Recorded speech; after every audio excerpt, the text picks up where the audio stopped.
دعوت ادعو الی سبیل ربک بالحکمت والموعظۃ الحسنہ وجادلہم باللتی ہی احسن النحل۔ اے محمد صلی اللہ علیہ وسلم، بلا اپنے رب کی راہ پر پکی باتیں سمجھا کر اور نصیحت کی باتیں سنا کر، جس طرح اور اقوام نے ان کو جس طرح بہتر ہو۔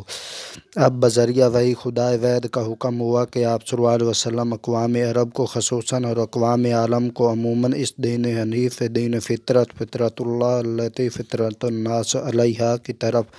دعوت دیجیے، جس کا نام دین اسلامی ہے اور جس کا قرآن عزیز میں ان الذین عند اللہ الاسلام العمران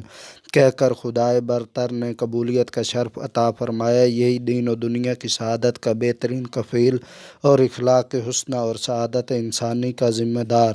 آپ صلی اللہ علیہ وسلم نے اس فرمان الہی کی تعمیل کی اور اول خاموش پھر علی